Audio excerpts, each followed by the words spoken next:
Hey good people, and welcome back to the channel. To all my Ready to Love fans out there, can any of you finally admit that you've been had, you've been took, hoodwinked, bamboozled, led astray, and run amok? Can anyone out there truly question whether or not this show is truly worth watching anymore? I ask these questions because the show Ready to Love essentially has a 0% success rate when it comes to the couples who choose each other at the finale actually stand together and getting married. If I'm wrong, then feel free to leave a comment below and correct me about it. But most of us here know that the show is rigged, it's trash, yet we still watch it for its entertainment purposes. So for the purposes of this video, we're going to spend just a few minutes talking about the two couples from last season who appear to be our last hope for true black love on the show. Those couples are Sydney and Phil, as well as Dante and Aisha. Now, if you've been living under a rock for the past week, then you may have missed the news about the two couples ending their respective relationships.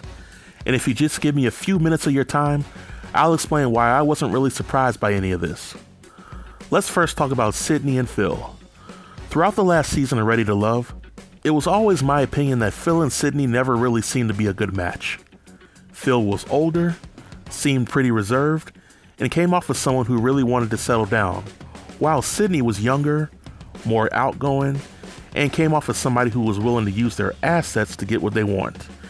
So there may have been a base level of attraction between the two of them, but I think Sydney ultimately wanted a guy who she was more physically attracted to, but I also think she wanted a guy that was more fun and adventurous like Frank. And at the end of the day, I think Phil was pretty cool with Sydney not liking him like that, because let's face it, being a man in DC is like being the last piece of fried fish at a family reunion.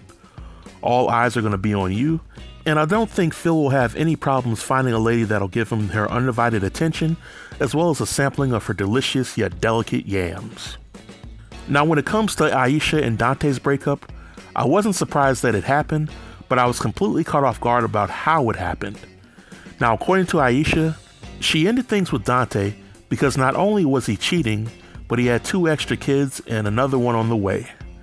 In Aisha's Instagram live video, she says that Dante didn't waste her time and that she never let him get too close to her kids. Now, I've always been a firm believer that there are 2 sides to every story. So before I cast any judgment on Dante, I would like to hear him defend himself against the allegations.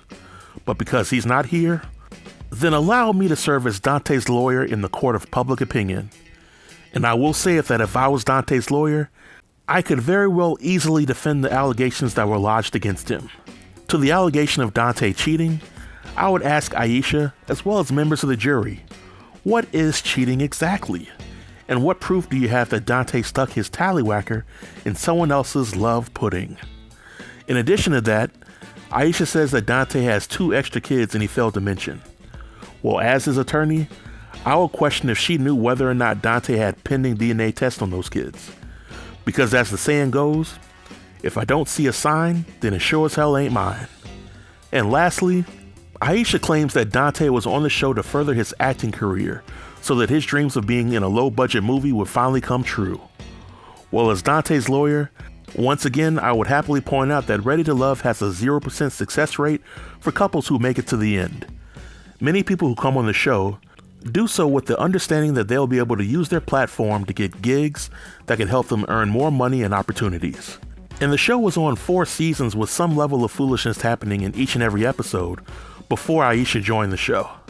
Knowing all of that, she still decided to join the cast with hopes of finding love? Come on now. In my opinion, if you jump into a garbage dumpster to find some food, you might actually find some food. But if you eat it, you then can't be mad if the food makes you sick. And in my opinion, that's what a lot of these folks who agree to do shows like Ready to Love realize. If you're on the show with good intentions, then you're just wasting your time.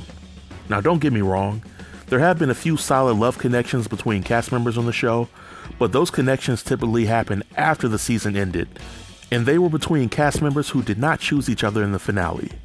But that's just my opinion. And with that comes the end of the video.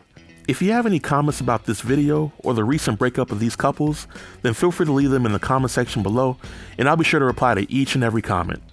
Until next time, stay tuned and stay safe. Peace.